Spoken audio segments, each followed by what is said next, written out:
বগুড়ার ইফতার মাহফিল মানে আলুঘাটি বা অনুষ্ঠান মানে আলুঘাটি। তো ইফতার মাহফিলের আয়োজন করেছি, ইনশাল্লাহ সবাই মারার জন্য এসে গেছে, দোয়ার জন্য আলোচনা চলতেছে।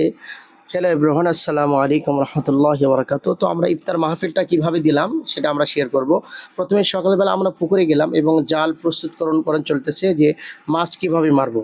তো এদের মধ্যে মাছ মারার জন্য জাল পুকুরের মধ্যে ফেলে দিল। দেখা যাক মাছ ওঠে কেন, মনে হয় বড় মাছ পড়ছে, এই জন্য আমার ভাই পুকুরে নেমে গেছে। তো অনেকগুলো মাছ উঠেছে। তো আমরা গতকালকে অনেকগুলো মাছ কিনেছিলাম, সেগুলো আমরা প্রস্তুতকরণ করে রেখে দিয়েছি, যদিও মাছ শর্ট পড়ে কেন, এই যে সন্ধ্যা ছিল এই জন্য পুকুরের কিছু টাটকা মাছ আমরা নিলাম। আর পুকুরে মাছ মারার মতো আনন্দ নেই, এর চেয়ে বড় একটা আনন্দ নেই। তো আমার পাশে ছোট্ট চাচ্চরা ছিল, বললো চাচ্চু আমাদের একটু ছবি তুলে নেন। তো আমি ওদের একটু ছবি তুললাম, ক্যামেরা বন্দি করে নিলাম। তো মাছগুলো কুটি নিচ্ছে বাড়ির চাচি আন্টি যারা আছে, মাছগুলো সুন্দর করে কেটে নিচ্ছে। কিন্তু আমি গতকালকে যেগুলো বাজার করেছিলাম, সেই বাজারগুলো কী অবস্থা, সে সুন্দরভাবে শিলপাটা চলতেছে। আর শিলপাটা গ্রামে যারা বাস করে তারা ভালো করে জানে শিলপাটা কী। আর মরিচগুলো ভেজে নিচ্ছে, আর মরিচ ভেজে দিলে আলু ঘাটিটা সুন্দর হয়, এই জন্য আমার দাদি আলুগুলো ভেজে নিল।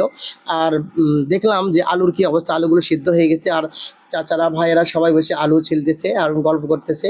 আর এইদিকে একদিকে আলুগুলো সুন্দরগুলো ভেঙে নিচ্ছে যেন আলুটা মিশ্রণ ভালো হয়। আর সবগুলো প্রস্তুত করে আলহামদুলিল্লাহ রেসিপিগুলো সবগুলো এক জায়গায় রেখে হয়েছে। আর যেগুলো আলুগুলো ভেঙে দিল ওইগুলো পানি দিয়ে একটু নরম করে নিচ্ছে যাতে আলু ঘাটিটা সুন্দর হয়। আর আলু ঘাটি মানেই বগুড়ার ঐতিহ্য খাবার। হ্যালো এভরিওয়ান, আসসালামু আলাইকুম রহমতুল্লাহ। তো আমরা দেখাবো মাছগুলো কিভাবে কষি নেয় এবং আলু ঘাটি কীভাবে তৈরি হয়। তো আমার চাচ্চু এবং আমার দুলা ভাই মাছগুলো সুন্দর করে ডেস্কের ভিতরে তুলে নিচ্ছে মাছ যাতে, আর রেসিপিগুলো দিয়ে দিবে। ইতিমধ্যে দুলা ভাই পেঁয়াজ দিয়ে দিল। এরপরে যেগুলো মশলাপাতি আদা রসুন জিরা মশলা যেগুলো ছিল সবগুলো বাটা ছিল সুন্দর করে দিয়ে দিয়েছে, এবং তেজপাতাগুলো আমার চাচ্চু দিয়ে দিচ্ছে।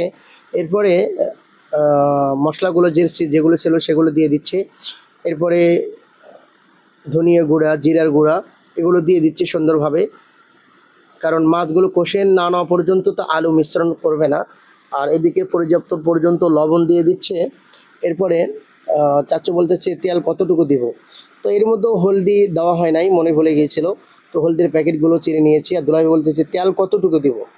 তো আমি বললাম যে পর্যাপ্ত যতটুকু লাগে আপনার মন মতো দিয়ে দেন, যেহেতু সবাই রোজা আছে, আমাদের রেজিকে যা রেখেছে সেটা আসবে। আর চাচুরা বলতেছে দিয়ে দেন, হাসাহাসি করতেছে, সমস্যা না আলহামদুলিল্লাহ দিয়ে দেন।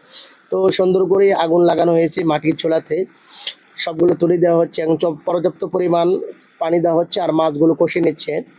তো কষে নেওয়ার পর আমরা চিন্তা করলাম যে মাছ মনে হয় কষানো হয়ে গেছে। তো যেগুলো আলুগুলো প্রস্তুত করেছিল নরম করে রেখেছিল ওই আলুগুলো আমরা এখন নিয়ে যাব, মাছের ভিতর সুন্দর করে দিব। তো মাছের ভিতর সুন্দর করে আলুগুলো দেওয়া হলো, এবং এই মাছ আর আলু সুন্দর করে মিশ্রণ। এদিকে আমার মাংসও রান্না তুলে দিচ্ছি, যে একসাথে যেন দুইটা রান্না একসাথে হয়ে যায়, কারণ ইফতারের পূর্ব মুহূর্তে সময় কম থাকে। আমি একটু লাড়াচাড়া করলাম যে আলু ঘাটি হচ্ছে, আর আমি একটু লাড়াচাড়া করবো না তা হয়। তো আমার ভাই লাড়াচাড়া করতেছে, এর আলু ঘাটি সম্পন্ন হয়ে গেছে আলহামদুলিল্লাহ, খুব সুস্বাদু হয়েছে। তো ইফতারি পূর্ব সবাই বসে গেছে, দোয়া হয়ে গেছে। আমি একটু বন্টন করতেছিলাম, আলু ঘাটি সবাইকে দিচ্ছিলাম, একদিকে ভাত দিতেছিল, আলু ঘাটি দিয়েছি। ইফতারির সময় হয় নাই, সবাই বসে আছি। তো অশেষ শুকরিয়া আলহামদুলিল্লাহ, আল্লাহ পাকের অশেষ মেহেরবানিতে আমাদের ইফতার